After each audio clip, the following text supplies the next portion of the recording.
Ya sebetulnya sih Pak Prabowo harus jauh lebih siap. Dia punya tim itu udah bisa mengantisipasi bahwa dia akan menjadi sasaran begitu ya. Saya sayangkan terus terang. Mungkin terlalu pede bahwa apapun yang terjadi dia pasti pemenang gitu, saya nggak tahu ya. Tapi menurut saya tadi seperti yang ditanya oleh Mas Amin, ajang debat ini menentukan menurut saya, ya menentukan bagaimana terutama tadi undecided dan swing voters itu bisa memastikan pilihannya, dan itu besar angkanya, gitu ya.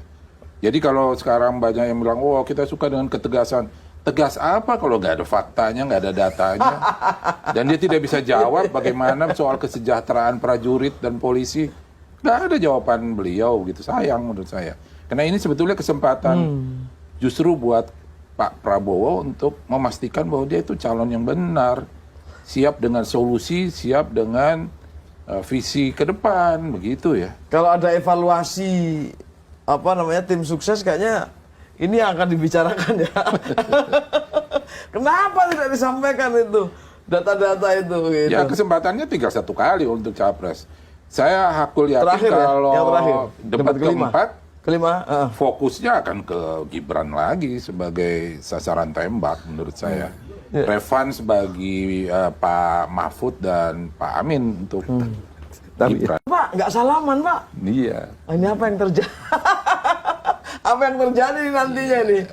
Ya buat publik kurang jadi contoh yang baik. Nah, ya. itulah. Sportivitas, persaudaraan itu apapun harus menjadi nomor satu lah, apalagi calon-calon pemimpin ya. Jadi harus menjadi contoh lah gitu. Boleh berbeda pendapat, boleh berbeda. Tapi sama kayak Pak Ganjar ini, Pak Anies juga nggak mau diajak ngopi kayak. Mas Revo. Demikian berakhir. Tadi ketika dikatakan bahwa pertahanan itu adalah rahasia, rahasia negara. Rahasia negara bukan politik. Harus dibedakan dua hal. Yang menjadi rahasia itu adalah strategi. Strateginya rahasia. Strateginya rahasia. Kemudian mungkin ada beberapa kekuatan ya. Kekuatan itu misalnya gini, kita tidak akan pernah membuka kekuatan pasukan khusus kita. Ada beberapa pasukan khusus, misalnya Denjaka di Angkatan Laut, itu berapa personilnya, berapa batalion. Jadi ada wilayah-wilayah yang memang tidak dibuka. Tidak dibuka, karena itu termasuk ke rahasia negara, gitu. Rahasia. Karena kalau misalkan itu dibuka, itu justru bisa dipetakan oleh asing. Tapi soal anggaran, penggunaan anggaran itu harus transparan. Bahwa anggaran itu disetujui oleh partai politik siapapun, ya disetujui.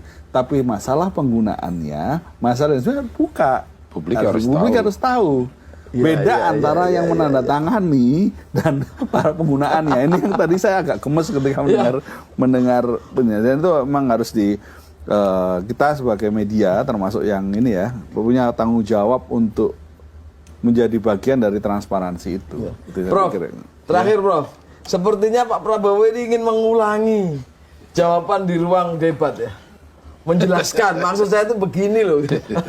Ya saya pikir bukan lagi pada tempatnya ya. Jadi, ya kalau preskon terakhir kan cuma bicara soal kesan-kesan dari acara preskon debat tadi, ini. Debat tadi ya. Ya misalnya tidak lagi mengulangi jawaban karena publik sudah selesai menilai itu.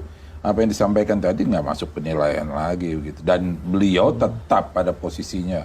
Bahkan menurut saya makin runyam.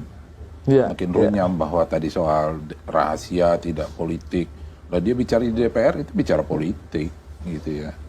Publik bisa cari di internet, narik lagi sudah jawabannya. Ada undang-undang keterbukaan informasi publik gitu. Jadi negara juga bisa digugat kalau ada informasi publik yang tidak tersampaikan gitu ya.